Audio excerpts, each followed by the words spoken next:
Call Julian. Speak to Julian. Good day, everyone. Welcome to Advocacy Anywhere, powered by AJC. Advocacy Anywhere is AJC's new digital platform that will enable you to engage with AJC's global expertise, content, and advocacy from wherever you are. Today's program is brought to you in partnership with Jewish Insider. You can sign up for Jewish Insider's daily kickoff by visiting www.jewishinsider.com. The eyes of the world have focused on Italy during the coronavirus pandemic. Joining us today is Ambassador of Italy to the United States, Armando Varricchio, who will be in conversation with AJC CEO David Harris about the rapid spread of COVID-19 in Italy and the stringent measures the Italian government has taken to try and help slow the virus's spread.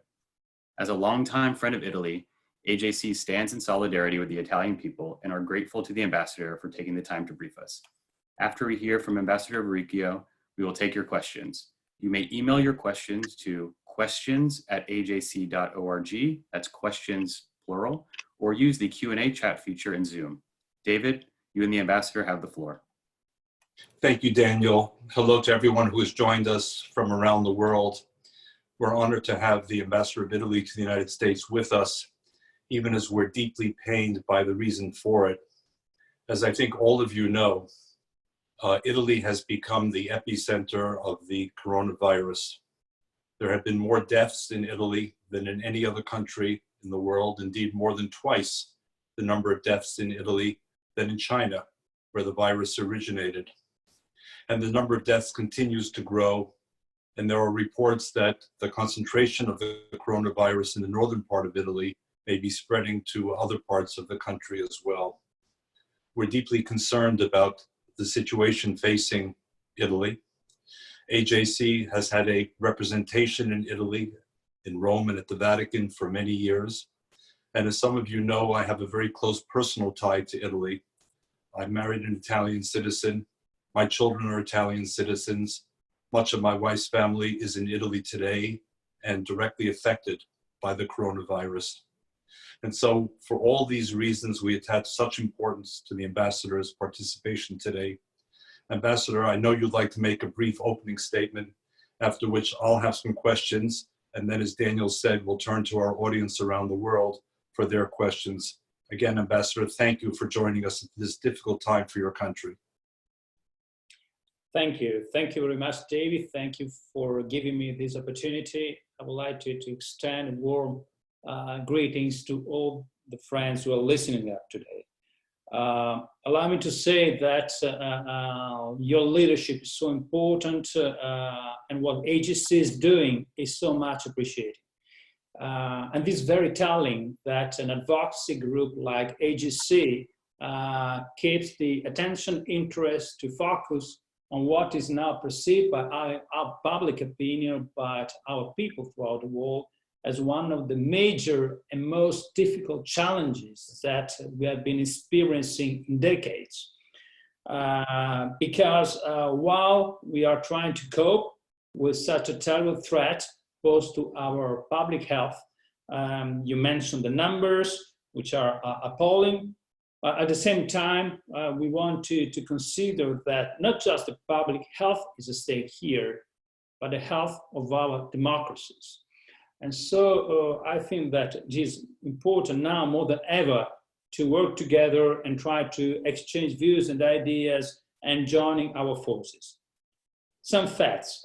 You mentioned that Italy now has this very sad and tragic privilege of being ahead in terms of positive people to the test, more than 60,000 as of yesterday.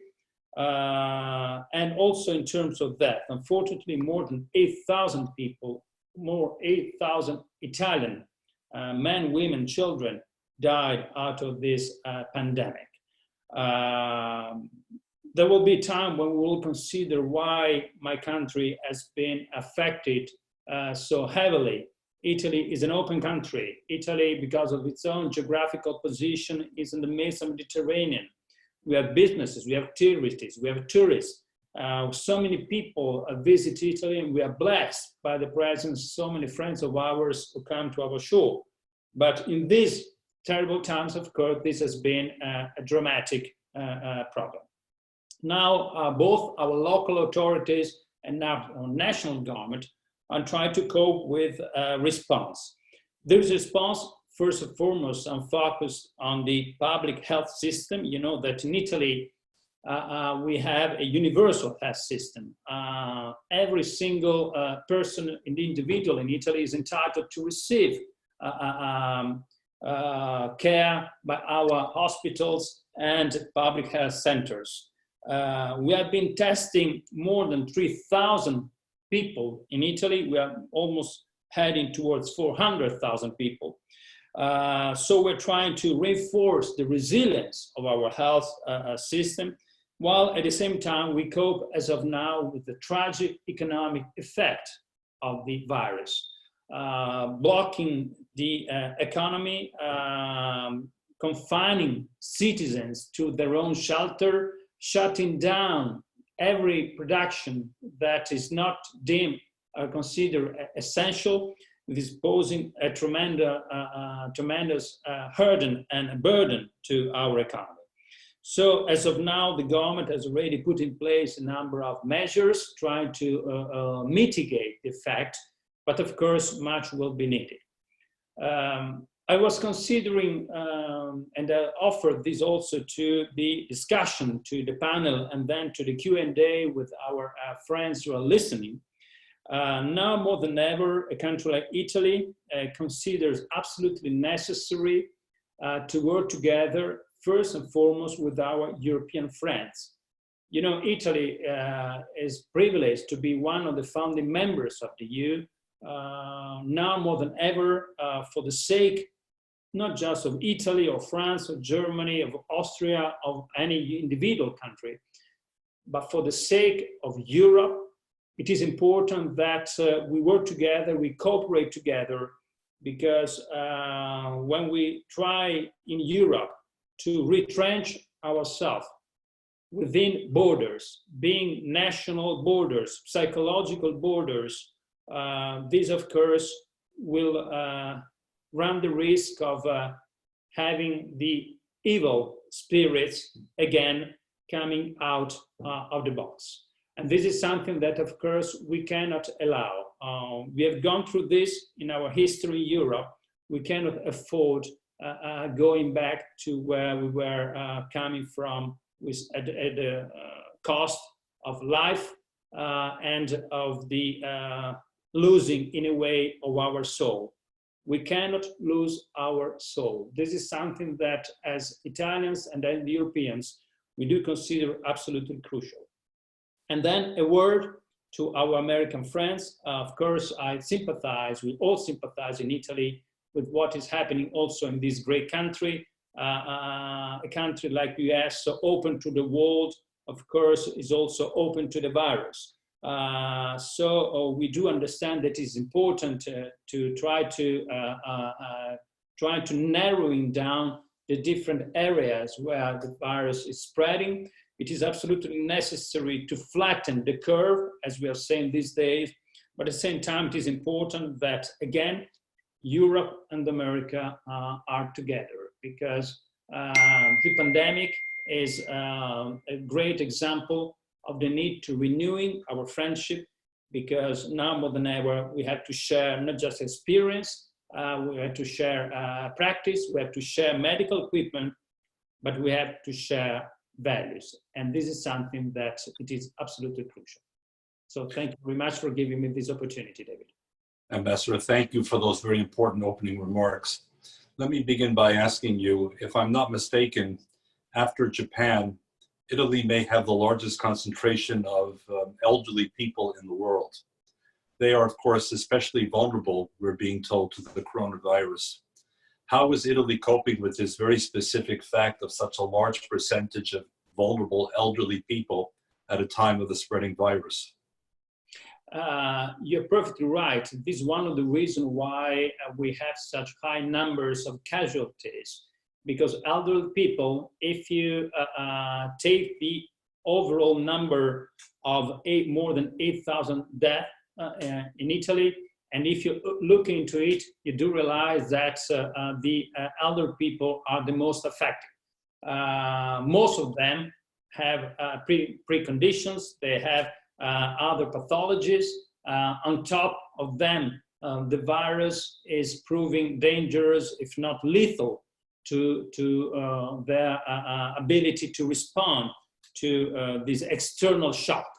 This is one of the reasons why we have such a high number of casualties. But certainly, looking within the different components of our society, elder people are the most affected one, the over 65, and I would say even over 70, if I may. Ambassador, you spoke about European solidarity. And of course, we remember that the Treaty of Rome in 1957 was what launched the 6 countries forward, which have now become the European Union that we know. There were some Italians who were quite critical of Europe in the early stages of the Italian crisis. Do you feel today that Europe is demonstrating that solidarity, and not just in words, but in actual support, the kind of support that Italy needs right now? Not enough, I have to say. During the first days of the crisis, we experienced some blockade of experts of critical medical equipment from within Europe. So in a way, we experienced the reinstallment of national borders, trying to stop and block experts of this shipment of medical equipment. But now the great challenge is about economy. You know that we are part of a common monetary union. We share the common currency, and we share also the need to making our economy again up and running. To do so, as the former president of the European Central Bank, Mario Draghi, who, by the way, labeled this crisis as a sort of biblical tragedy in a recent op-ed on the Financial Times, there is no alternative but to invest heavily, draining public resources to the benefit of both households and businesses. To do so in the short term, this will have an impact on our national debt. So this is why these very moments we're discussing in Europe with other European countries to allow national governments to go to the market and to actually making available new money and new resources to both households and businesses. This is something that, of course, will affect our belonging to the common economic and monetary union. There are countries who prefer to have a tight approach, but austerity sometimes can be absolutely tragic when we have public life of both people and public and the life of companies at stake. So generosity and sharing responsibility are absolutely crucial. Ambassador, you're here in Washington. I wonder, from the perspective of your needs in Italy, are there things that you're seeking from the United States? And to the extent that you are, how has been the response of the United States government to date? Americans have always proved to be very generous. We are receiving support both from the private sector, but also from the government of the United States, particularly coming from the military. You know that Italy is home for 35,000 Italian military personnel and their own families. They have facilities that have been very generous in allowing their resources to put to the benefit also of the communities. We are working, I myself am very much working with the leaders of the major American companies producing medical equipment, being ventilators, face masks, to ensure shipment to Italy of critically needed material. They proved to be very generous and open to cooperating with Italy. So I think that this cooperation is going on very well. And also at political level, our foreign minister spoke recently with Secretary Pompeo. Yesterday, our Minister of Defense had a very good discussion with Secretary Esper. So I think that this cooperation for us is absolutely critical and essential, and certainly much appreciated. And very glad to hear it. And for a non-governmental organization like the American Jewish Committee, and to the many people who are listening to this call, who care about Italy, who love Italy, what's the message? What is it that, from your perspective, that we can do in the non-governmental world? I would say both short-term and medium-longer term. Short-term, of course, generosity is absolutely important, both in terms of financial contribution and also allowing shipment of this critically needed material. We have opened an account with the embassy, so we are very, very open and grateful for any contribution that would be put at the benefit of our mostly affected local authorities and public health facilities. But I would say on the medium long term, as always, having trust, confidence, and friendship. So I think that whoever is considering visiting Italy when the conditions are there, when this wave of virus has been finally defeated, will be considered even more than ever a true friend of Italy. Spending time in Italy, working in Italy, doing business in Italy, visiting also as a tourist, because amongst the many tragic casualties, side effects of this war, because this is a war, is Italian culture. Museums shut down, theaters, tourist sites. So culture is the salt of my country. We are blessed by this tremendous heritage, but culture should not be neglected, because when we are again physically healthy, we want to remain mentally and spiritually healthy, and culture is so important. So visiting Italy, being Italy, will be absolutely crucial, short term and longer term. I think it won't take much to convince the people on this call, those that I know, that a trip to Italy would be very desirable as soon as things calm down. You also know, Ambassador, our audience may not, that we at AJC have tried to engage the private sector here in the United States, especially the technology sector, in making available pro bono some very advanced technology that will help the civil protection units in Italy to aggregate, analyze data, and make more efficient decisions. So I want our audience to know that in addition to our solidarity, we at AJC are trying to do something very concrete to help the Italian people in their time of need. I also can't help but note that for those of us in the United States concerned about what's happening here, every day I see the face of Andrew Cuomo, of Mayor de Blasio of New York, and of Dr. Fauci. So Italian Americans are playing a very critical role as well in the public health discussions here. Ambassador, I wanted to ask you, there were reports that in the absence of quick European solidarity, that Cuba, Russia, and China have tried to step into the breach and offer their support, medical and otherwise, for Italy. What kind of support are they giving? And do you see any long-term consequences of that role? You know, you're right in raising this issue, which is so critical these days. In times of war, it's important and somewhat necessary to receive support from whoever decide to step in and being ready to provide such a support. Both in terms of equipment, medical equipment, but also in terms of medical doctors coming. So they're most welcome, because science doesn't know a border. Health has to be universal. But we come from a long way. We are blessed with thousands of years of history and experience. We might have many weak spots as Italians, but certainly we are not naive.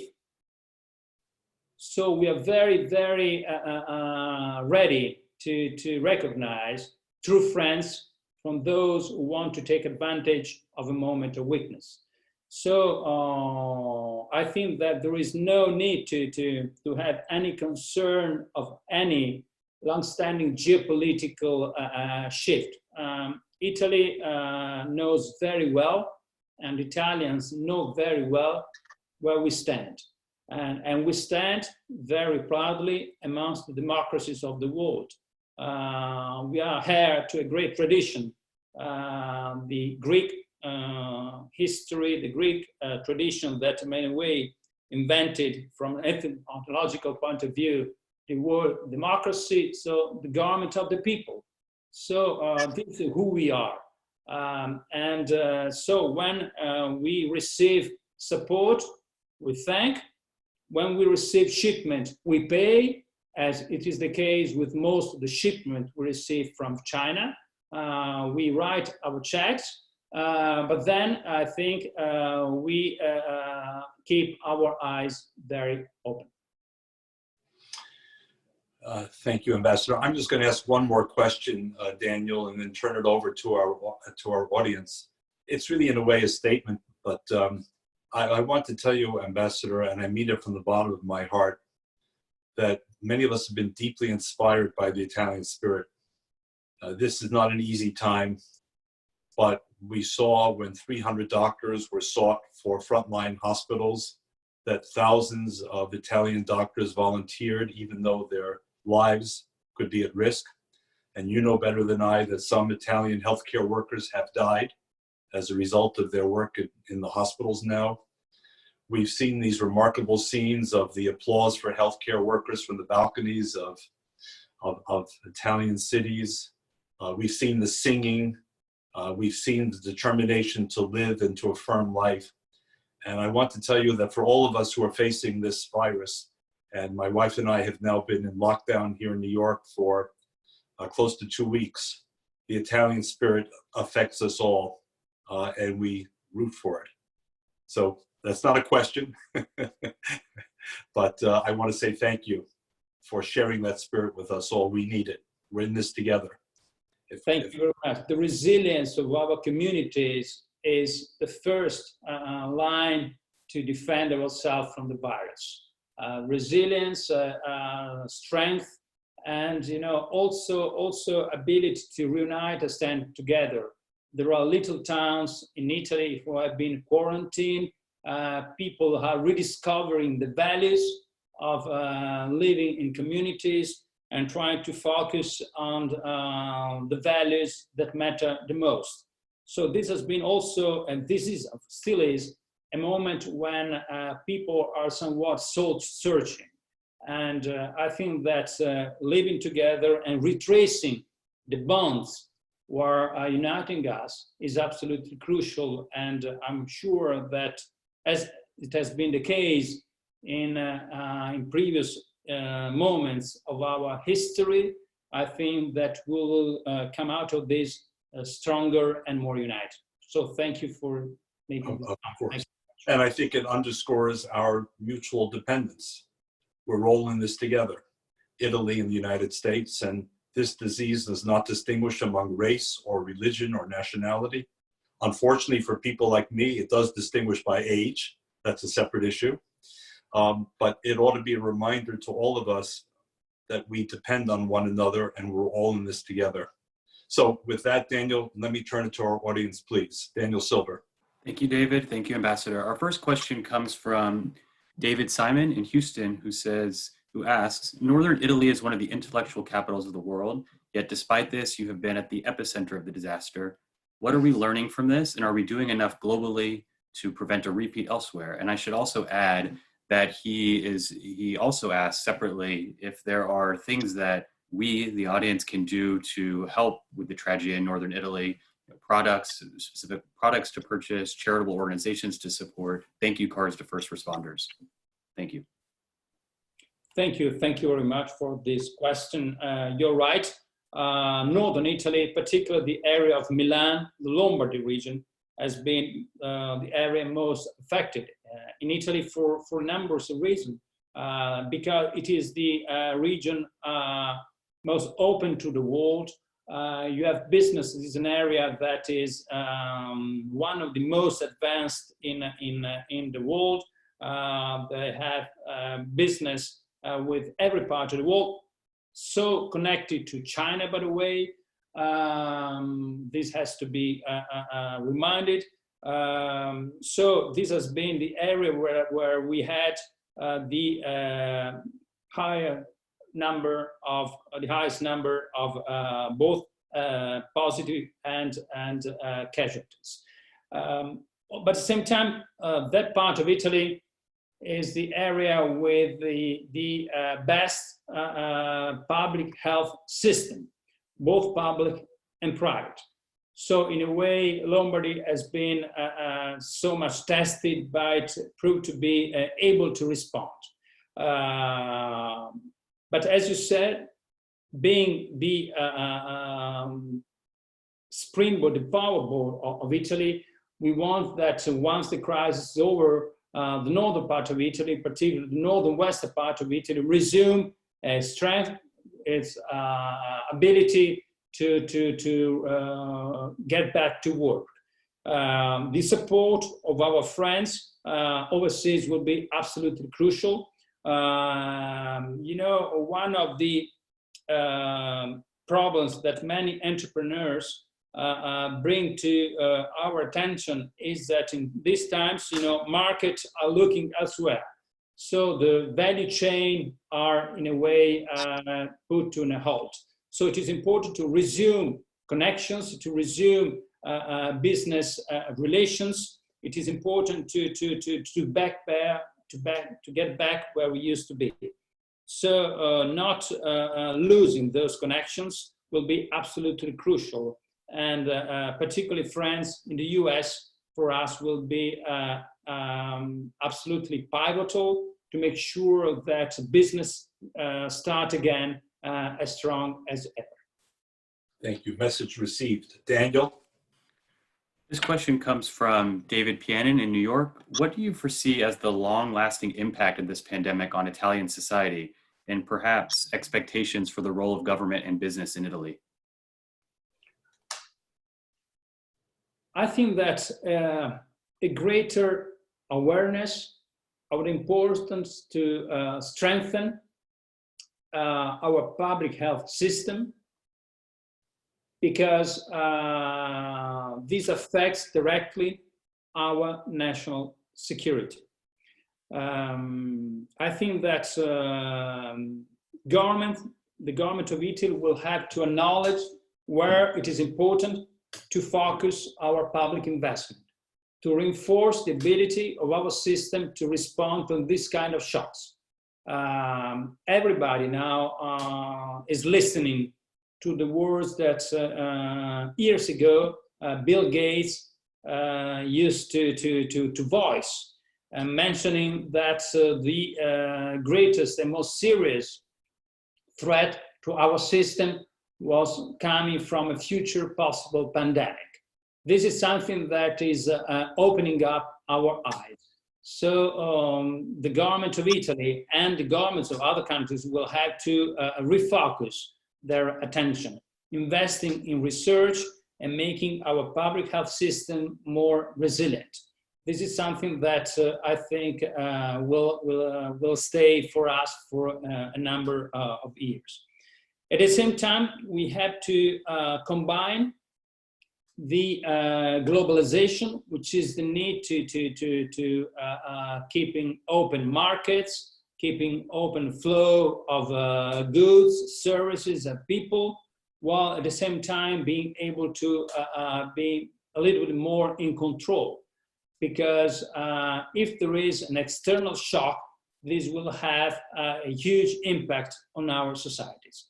So there is a panoply of instruments that are there to in front of our policymakers that we will have to consider.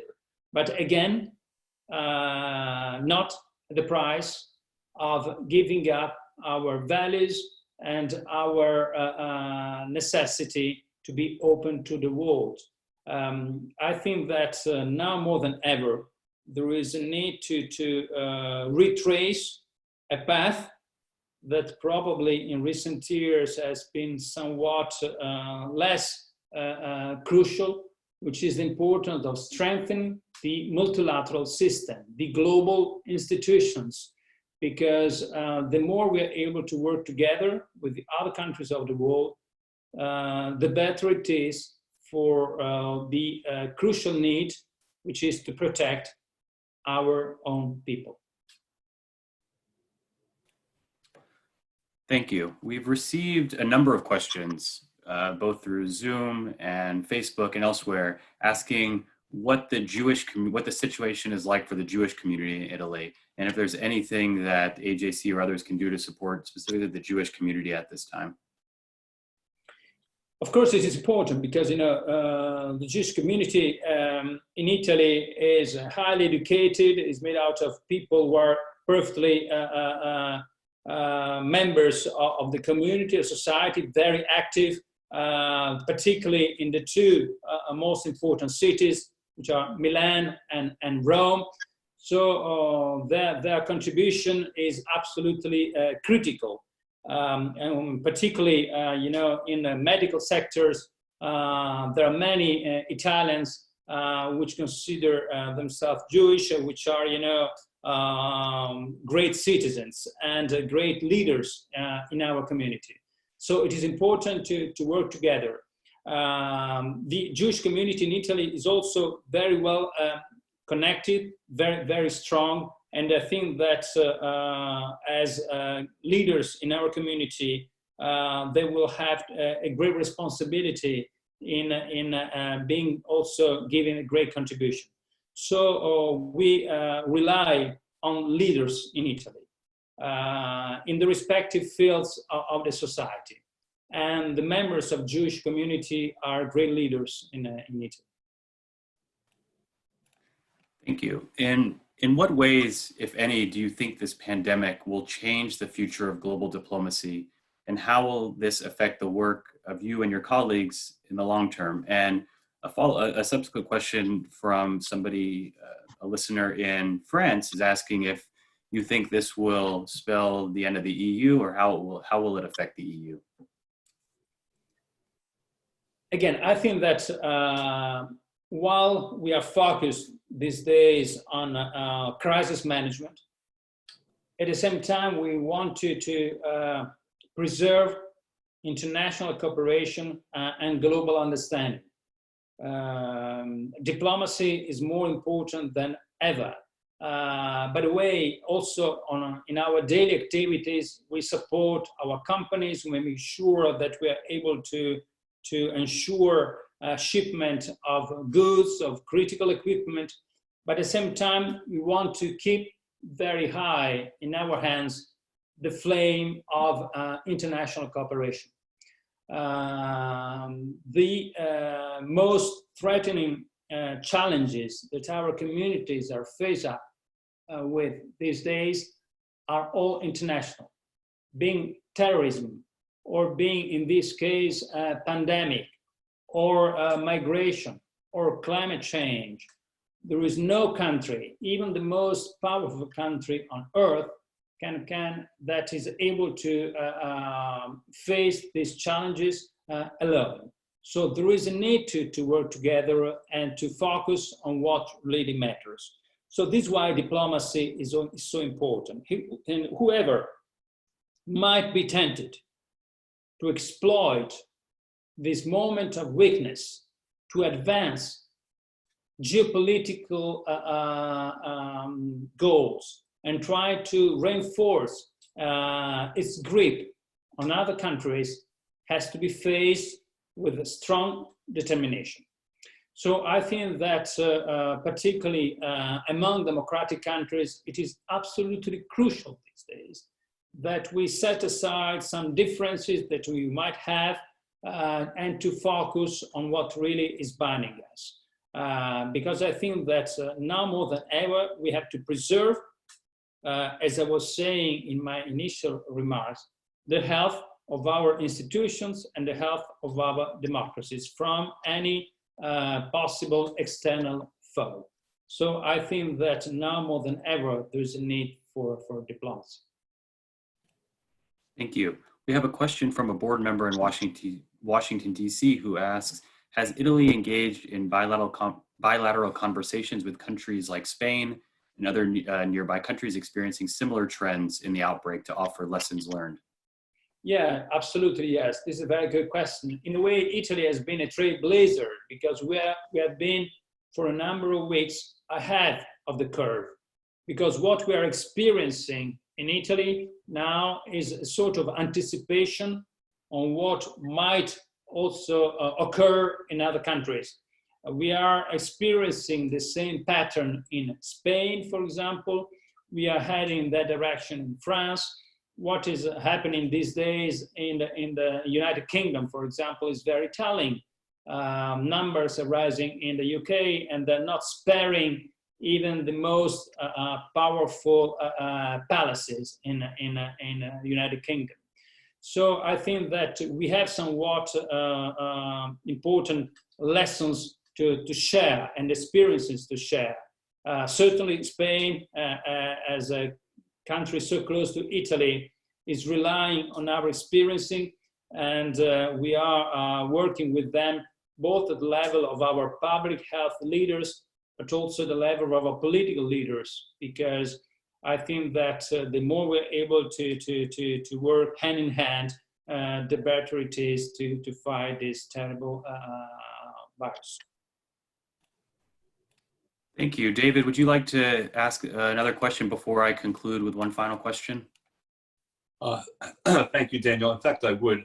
Ambassador, you've made several references during this conversation to the threats to democracy itself. I'm not sure that everyone has sort of fully grasped that and fully appreciates or understands what you mean. Could you spell out for our audience what you see as the threats to democracy coming from the pandemic? You know, in terms of crisis, like this one, there is the need to take a strong decision that sometimes do not necessarily follow the ordinary procedures, because you have to spare time, you have to be effective, and when you are fighting a war, sometimes you have to act quickly. I think that everybody understands this. We do realize, because what is particularly important these days is to preserve the health and life of our citizens. At the same time, it is important that as soon as this crisis is over, we get back to the more ordinary pace of decision making. I think that this is particularly important these days because our institutions are at the service of people. People want to have effective response, but at the same time, they want to be part of the decision-making process. So that's why it is important. You know, in Italy, we've never experienced anything similar in decades. So I think we're very proud of what our government is doing. They are working day and night. They are trying to cope with this unique threat. At the same time, I think that we want to preserve what is particularly important in our societies. They've been fighting, and our ancestors have been fighting to leave us with strong institutions, with a strong checks and balances. And I think this is something that has to be preserved at any cost.